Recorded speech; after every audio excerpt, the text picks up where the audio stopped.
மற்றவங்களோட குடும்ப விஷயத்துல நாம அளவுக்கு மீறி அக்கறை காட்டுறது நாகரிகம் இல்லம்மா. ஒண்ணு மட்டும் எனக்கு நல்லா தெரிஞ்சு போச்சுப்பா. அனு கூட நான் நெருங்கி பழகிறது உங்க 2 பேருக்குமே பிடிக்கல. அதுக்கு என்ன காரணம்? அனு கூட நான் பேசக்கூடாது, அவங்க வீட்டுக்கு நான் போக கூடாதுன்னு எதுக்கோ நினைக்கிறீங்க. அது ஏன்?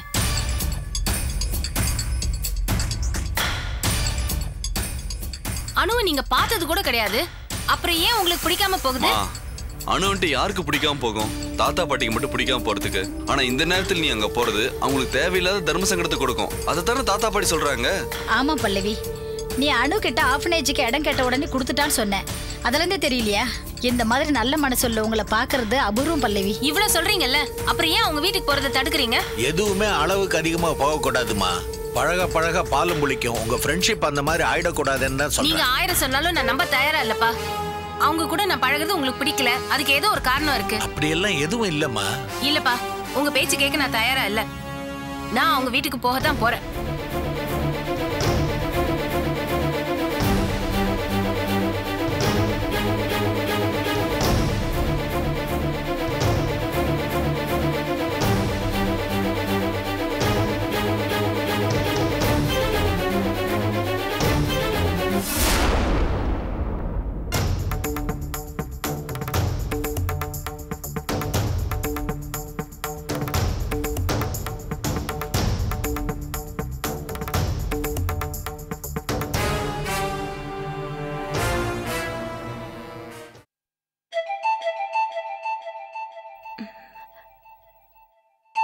அம்மா, நான் உன்னதான் நம்பி இருக்கேன்.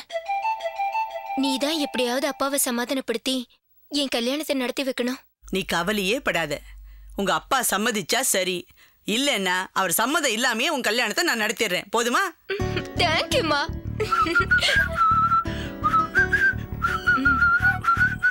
என்ன விசில ரொம்ப அமக்கலமா இருக்கு? ராஜாராமன் கிட்ட இருந்து வழக்கத்தோட அதிகமாவே பணம் கறந்துட்டீங்களா? பணம் கறக்கிறது எனக்கு என்ன புதுசா? அதான் வருஷக்கணக்கா கறந்துகிட்டு இருக்கேன். தானே பார்த்தேன். இது அந்த சந்தோஷம் இல்ல, நான் எதிர்பார்க்காத ஒரு விஷயம் ரொம்ப சக்சஸ்ஃபுல்லா முடிஞ்சிடுச்சு. அந்த சந்தோஷம் தான் இது. அப்படி என்னப்பா நடந்தது? ராஜாராமன் கம்பெனில உனக்கு ஒரு வேலை போட்டு தர சொல்லி கேட்டேனே, ஞாபகம் இருக்கா? நீயும் கூட வந்திருந்தியே. ஆமா. அவர் எங்க வேலையை போட்டு கொடுத்தாரு? நம்ம 2 பேரும் அவமானப்பட்டு தானே திரும்பி வந்தோம். ஆனா அன்னைக்கு பெற்ற அவமானத்தை நான் மறக்கல. ராஜாராமனை பழி வாங்கணும்னு நினைச்சுக்கிட்டு இருந்தேன். அதுக்கு ஒரு சந்தர்ப்பம் கிடைச்சது, பழி வாங்கிட்டேன். எப்படி? ராஜாராமன் பொண்ணுக்கு நிச்சயதார்த்தம் நடக்க இருந்தது, அதை தடுத்து நிறுத்திட்டேன். இந்த கோபி நினைச்சதை சாதிப்பாங்கிறத நிரூபிச்சுட்டு வரேன். உங்க பிரதாபம் எல்லாம் போதும். என்ன செஞ்சீங்கன்றத விவரமா சொல்லுங்க. சொல்றேன். உனக்கு ராஜ்மோகன ஞாபகம் இருக்குதா? ராஜ்மோகனா? யார் அது? என்ன தெரியாத மாதிரி பேசுற? ராஜ்மோகன் என் ஃப்ரெண்டு, என்னோடய சுத்திக்கிட்டு இருப்பான். நம்ம வீட்டுக்கு கூட வந்திருக்காமா. அதுக்கப்புறம் ஏதோ பிசினஸ் பண்றேன்னு பெங்களூர் போயிட்டான். இப்ப ஞாபகம் வந்துருச்சுங்க. ரொம்ப நல்லவரு. நான் கூட யோசிச்சதுண்டுங்க, இவ்வளவு நல்லவரு உங்ககிட்ட போய் சேர்ந்திருக்காரு, கெட்டு போயிடுவாரேன்னு. இப்ப எதுக்கு அதெல்லாம்? வேணுமே. அவனே தான். அவன் இப்போ சென்னையில தான் இருக்கான். டெக்ஸ்டைல் பிசினஸ் பண்ணிக்கிட்டு இருக்கான். நல்ல வசதியோட இருக்கான். 2 நாளைக்கு முன்னாடி சர்ச்சையில அவனை பார்த்தேன். வீட்டுக்கு வாடா அப்படின்னு சொன்னான். போயிருந்தேன். பச உள்ள இடம் தெரிஞ்சா கூப்பிடலன்னா கூட நீங்களே போய் ஒட்டிக்குவீங்களே. அங்க போன பிறகு தான் தெரிஞ்சது அவன் பையனுக்கு ராஜாராமன் பொண்ண கல்யாணத்துக்கு நிச்சயம் பண்ணியிருக்கான்னு. பிடியே கிடைக்காம அலைஞ்சுகிட்டு இருந்த எனக்கு ஒரு பிடி கிடைச்சது. விட்டுருவேனா கப்புன்னு பிடிச்சுக்கிட்டேன். ராஜாராமனை பழி வாங்க இதுதான் நல்ல சந்தர்ப்பம்னு தோணுச்சு. ராஜாராமனுக்கு 2 பொண்டாட்டியாச்சு, அதுல யார் பொண்ண உன் பையனுக்கு நிச்சயம் பண்ணிருக்கேன்னு நைஸா ஒரு வெடிய கொளுத்தி போட்டேன். அதை கேட்ட உடனே ராஜ்மோகன் ஆடி போயிட்டான். புத்திக்கு தெரியாம இன்னொருத்தைய கல்யாணம் பண்ணிக்கிட்டு 2 பேரோடையும் ரகசியமா குடும்பம் நடத்திக்கிட்டு இருக்காங்கிற விஷயத்தையும் சொன்னேன். அவர் என்ன சொன்னாரு? என்ன சொல்லுவான்? இது மாதிரி கேடு கெட்ட குடும்பத்துல சம்பந்தம் வச்சுக்க நான் என்ன மானம் கெட்டவனா? இந்த நிச்சயதார்த்தத்தை நிறுத்த போறேன்னு சொல்லிட்டான். அந்த ராஜாராம் உங்களுக்கு எவ்வளவு உதவி பண்ணிருக்காரு, அதெல்லாம் கொஞ்சமாவது நினைச்சு பாத்தீங்களா? இப்படி ஒரு கேவலமான வேலையை பண்ணிட்டு வந்திருக்கீங்களே, இது உங்களுக்கே நல்லா இருக்கா? நல்லா இருக்குன்னு தானே செஞ்சேன். இல்ல, நீங்க ராஜாராமனை பழிவாங்கறதா நினைச்சுக்கிட்டு உங்க தள்ள நீங்களே மண்ணை வாரி போட்டுக்கிட்டீங்க. என்ன சொல்ற?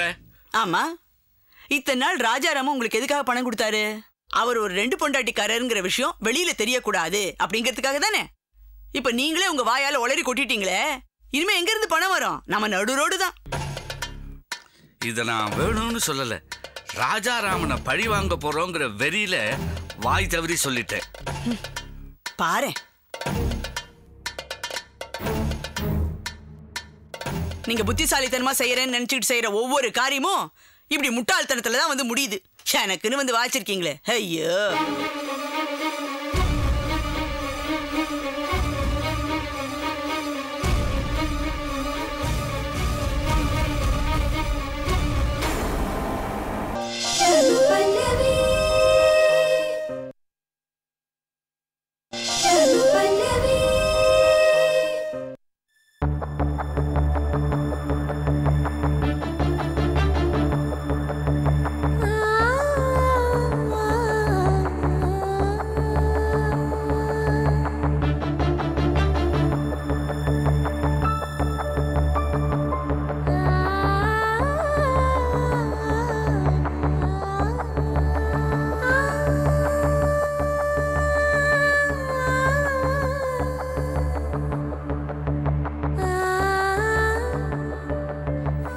நிவேதா,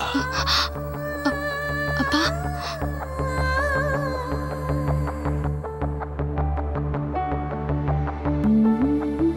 எதை நினைச்சு மனசு போட்டு குழப்பிக்காத. எல்லாம் நல்லதுதான் நடக்கும். அனோ, அனோ, அனோ. என்னங்க? நிவேதாவை பாத்துக்க, அவளுக்கு தைரியம் சொல்லு. நான் கிளம்புறேன். பாய்.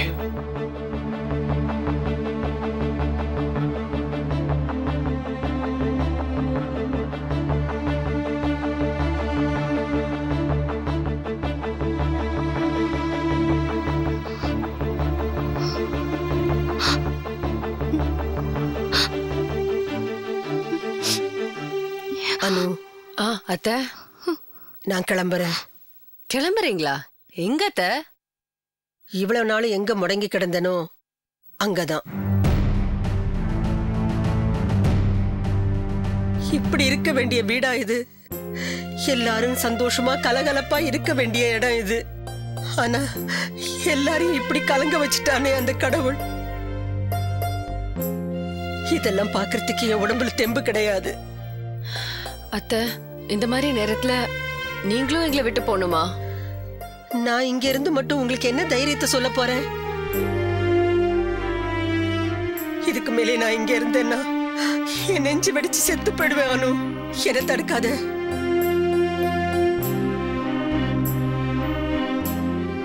சரி அத்தை, சந்தோஷையும் மஞ்சுவையும் உங்களோட அனுப்பி வைக்கிறேன். அவங்க உங்களை வீடு வரைக்கும் கொண்டு விட்டுட்டு வருவாங்க. சரி. சந்தோஷ், மஞ்சு. என்னம்மா? கீழே வாங்க. வரமா.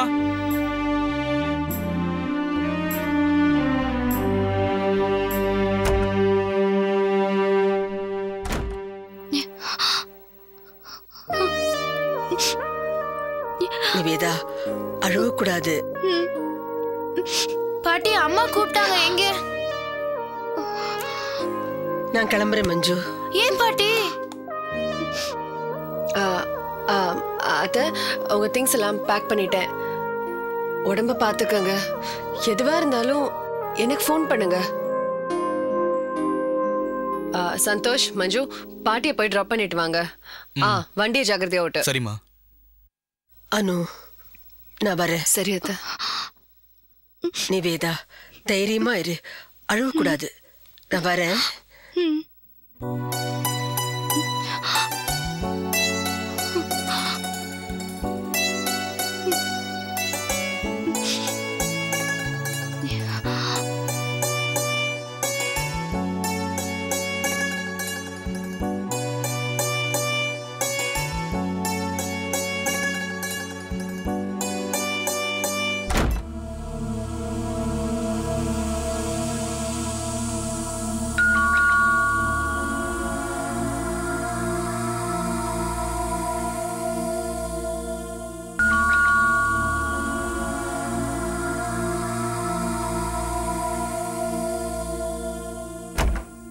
அம்மா பாட்டி அவங்க மாத்திரை டப்பாவை மறந்து வச்சிட்டாங்களாம். யோ வா.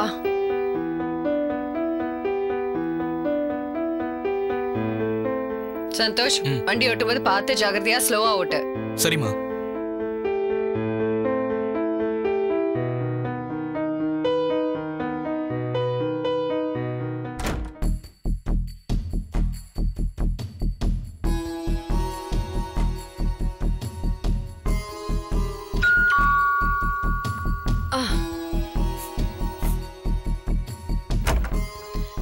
இப்ப என்ன? கார்கிய சந்தோஷ் மறந்துட்டு வந்துட்டாமா, அதான். என்னடி?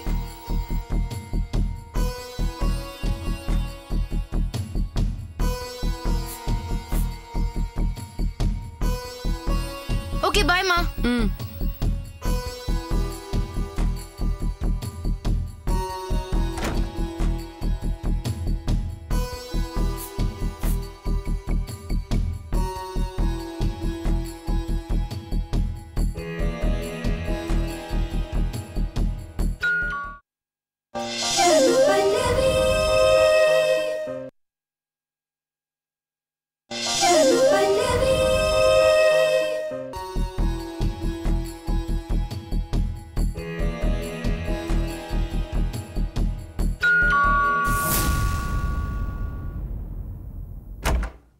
இப்ப என்னத்த மறந்துட்டு? நான் ஒண்ணு மறந்துட்டு வரலானு. சாரி பல்லவி, நான் ஏதோ ஞாபகத்துல. ப்ளீஸ் உள்ள வாங்க.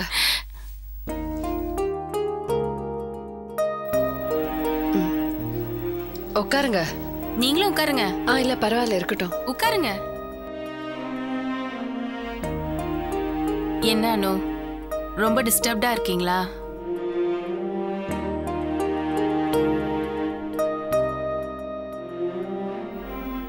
நிவேதா எங்க?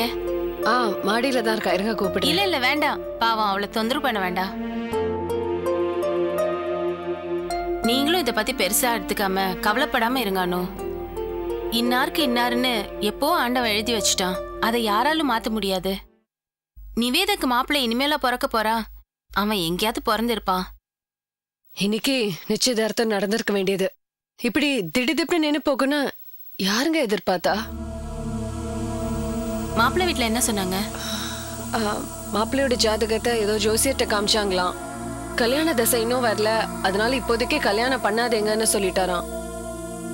இது உண்மையான காரணமா இருக்காது அனு. இதுல ஏதோ குழப்பம் இருக்கு. என்னன்னே புரியல பல்லவி. எல்லாரும் ரொம்ப கலங்கி போயிருக்கோம். என்ன அனு, நீங்களே இப்படி கண் கலங்கினா இப்படி? தைரியமா இருங்க. உங்க நல்ல மனசுக்கு எல்லாம் நல்லபடியாவே நடக்கும். கண்ணை தொடச்சிக்கங்க.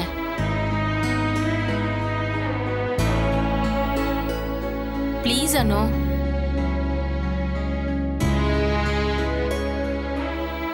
அந்த மாப்பிள்ளை வீட்டுக்காரங்க அட்ரஸ் என்கிட்ட கொடுங்க. எங்க தப்பு நடந்திருக்குன்னு நான் விசாரிக்கிறேன். இல்ல பல்லவி, அவங்க ரொம்ப நல்லவங்க. எங்களுக்கு தான் அவங்களோட சம்பந்தம் வச்சுக்க கொடுத்து வைக்கல. சரி விடுங்க, இதை விட நல்ல வரன் அமையும். நீங்க தான் இப்ப தைரியமா இருக்கணும். நிச்சயதார்த்தத்துக்கு முன்னாடியே இந்த சம்பந்தம் நின்னு போச்சு. கல்யாண மேடை வரைக்கும் வந்து தாலி கட்ட நிமிஷத்துல நின்னு போன கல்யாணங்கள் எவ்வளவோ இருக்கானு. அத நினைச்சு மனசை தேத்திக்கங்க.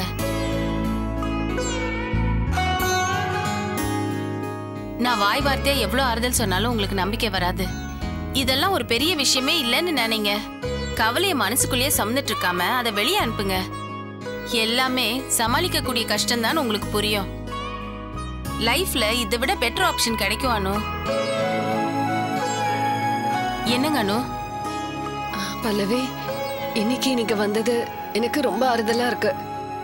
உங்க ஃப்ரெண்ட்ஷிப் தான் எனக்கு இப்ப தைரியம் கொடுக்குது. ஃப்ரெண்ட்ஸ் எல்லாம் வேற எதுக்கு அனு? நம்பிக்கையும் தைரியமும் கொடுக்கறதுக்கு தானே. அனு, எனக்கு ஒரு காஃபி கிடைக்குமா? ஷூர். உங்களுக்கு இல்லாத காஃபியா? ஒரே நிமிஷம்.